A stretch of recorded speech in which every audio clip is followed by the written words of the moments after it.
अगर तुम class 9th में हो ना तो तुम्हें लग रहा होगा कि सब समझ से बाहर जा रहा है, मैं बहुत वीक स्टूडेंट हूँ। मतलब तुम इस टाइम पर पैनिक हुए पड़े हो बिकॉज एग्जाम स्टार्ट होने वाले हैं और तुमने अभी तक कुछ नहीं पढ़ा। इसमें गलती तुम्हारी भी नहीं है बिकॉज पूरे यूट्यूब पर तुम्हें क्लास 9th के लिए कोई खास वीडियो नहीं मिलने वाली। सभी लोग 10th के लिए बना रहे हैं, तो टेंशन मत लो, मैं हूं ना। इस वीडियो में एक प्रॉपर ऐसी स्ट्रेटजी बताऊंगा जिससे कि तुम अपने एग्जाम में फेल तो क्या उल्टा 80% 90% स्कोर करोगे, और साथ में ऐसा टाइम टेबल जिसकी हेल्प से तुम अपने दिन में 6 आवर्स की सेल्फ स्टडी इजीली कर पाओगे। तो बस बने रहो मेरे साथ।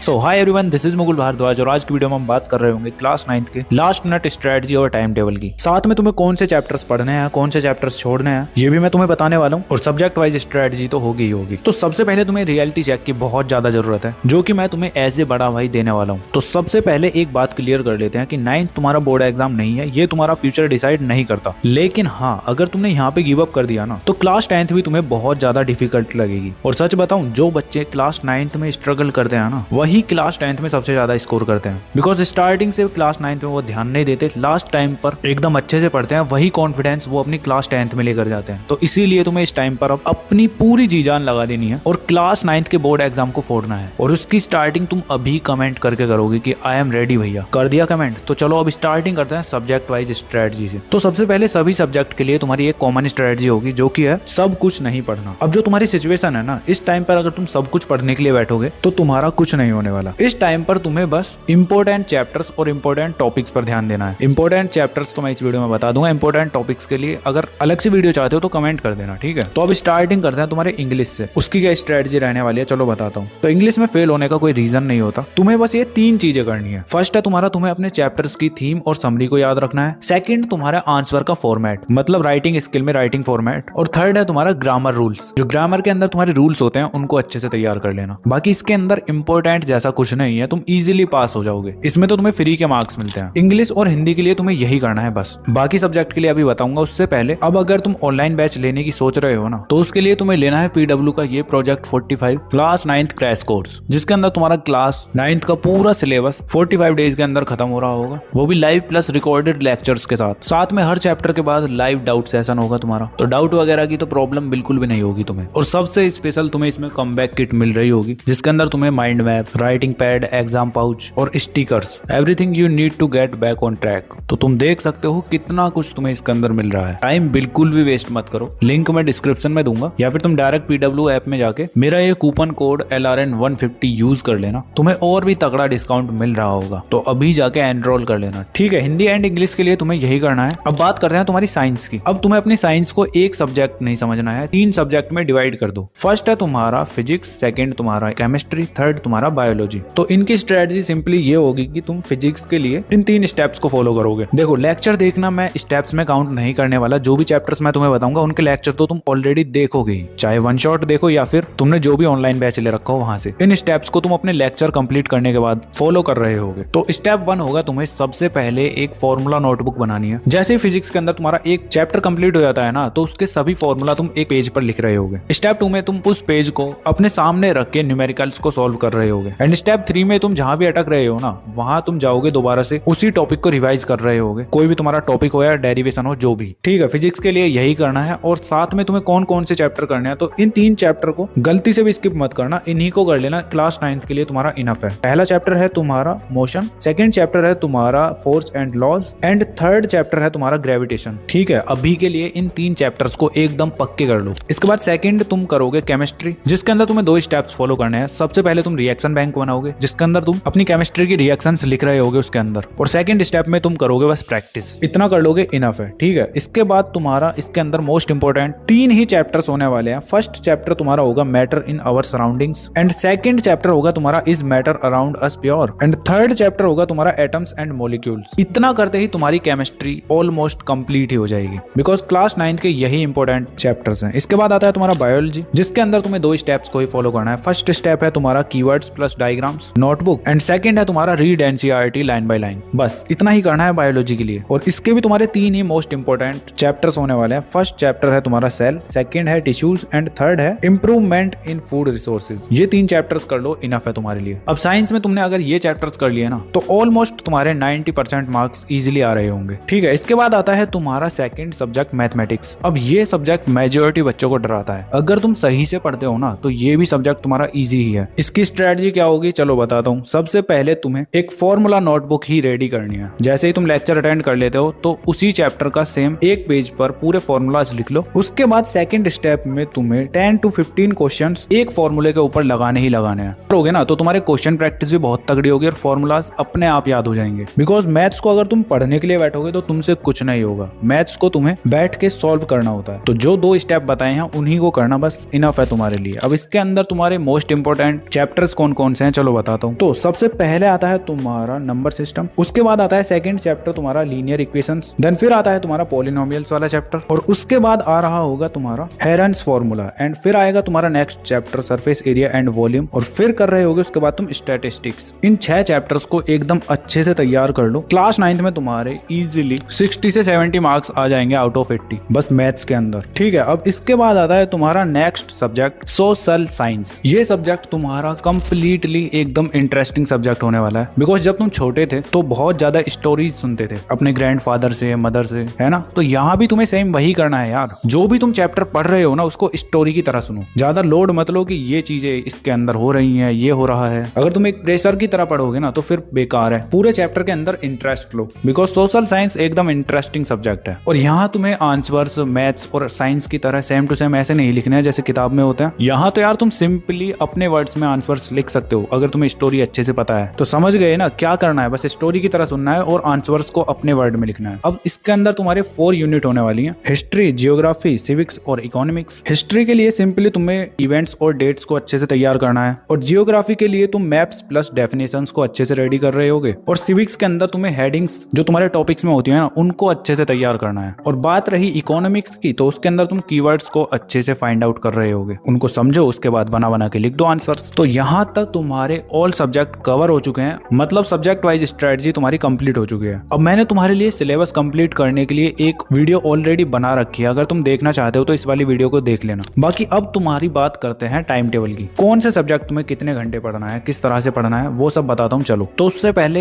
एक गेम चेंजर टेक्निक बताता हूँ तुम्हें। इस मेथड का नाम है तुम्हारा PAR। P मीन्स तुम्हारा होने वाला है pick small topic, A means तुम्हारा होने वाला है एक्टिवली सॉल्व करो या लिखो, ठीक है, और R मीन्स होने वाला है रिपीट नेक्स्ट डे। तो ये मेथड मैंने तुम्हें इसलिए बताया ताकि तुम डेली सेल्फ स्टडी बिना किसी एफर्ट के कर पाओ। इस मेथड को ध्यान रखना। अब तुम्हारा आता है टाइम टेबल, जिसके अंदर तुम्हारे 4 स्लॉट्स होंगे। स्लॉट 1 होगा तुम्हारा मॉर्निंग, सेकंड होगा तुम्हारा आफ्टरनून, थर्ड होगा तुम्हारा इवनिंग और फोर्थ होगा तुम्हारा नाइट। अब ये 4 स्लॉट तो तुम्हारे टाइम टेबल के हो गए। अब ऐसे ही 4 स्लॉट तुम्हारे होंगे इन 5 सब्जेक्ट के, जिसके अंदर तुम्हारा हिंदी इंग्लिश तुम पढ़ोगे 1 घंटे, मतलब 30 मिनट हिंदी, 30 मिनट इंग्लिश। उसके बाद मैथमेटिक्स को तुम पढ़ रहे होगे 90 मिनट्स यानी 1.5 आवर। सेम साइंस को भी तुम पढ़ रहे होगे 90 मिनट्स मीन्स 1.5 आवर, और ऐसे ही SST को भी तुम 90 मिनट ही पढ़ रहे होगे। तो टोटल तुम्हारा 6 आवर्स का सेल्फ स्टडी टाइम होगा। अब तुम्हें 6 घंटे भी ज्यादा लग रहे हैं ना तो इस वाली वीडियो को देख लेना। 24 आवर एक दिन में कैसे पढ़ना है अच्छे से एक्सप्लेन किया है, जाके जरूर देखना। अब आते हैं तुम्हारे टाइम टेबल पर। तो मॉर्निंग वाले स्लॉट में तुम सोशल साइंस को पढ़ रहे होगे 1.5 आवर। उसके बाद आफ्टरनून स्लॉट में तुम पढ़ रहे होगे मैथमेटिक्स को। इसके बाद आता है तुम्हारा इवनिंग स्लॉट, इसके अंदर तुम कर रहे होगे अपने हिंदी इंग्लिश वाले सब्जेक्ट को 1 घंटे के लिए, मतलब पहले ही बता दिया था 30 मिनट्स। एंड देन फिर आता है तुम्हारा नाइट स्लॉट, इसके अंदर तुम साइंस को पढ़ रहे होगे 90 मिनट्स। और कुछ इस तरह से तुम्हारा टाइम टेबल ही कंप्लीट हो जाता है। वीडियो पर अभी तक बने हुए हो ना तो तुम अपने फाइनल एग्जाम को फोड़ने वाले हो। बाकी कोई भी प्यारा सा कमेंट कर सकते हो तुम, जिससे कि मुझे भी तो पता चले। और हाँ, तुम्हें अपनी स्क्रीन पर ये वीडियो शो रही होंगी। मिलते हैं नेक्स्ट वीडियो में, तब तक के लिए keep learning, keep studying and keep smiling.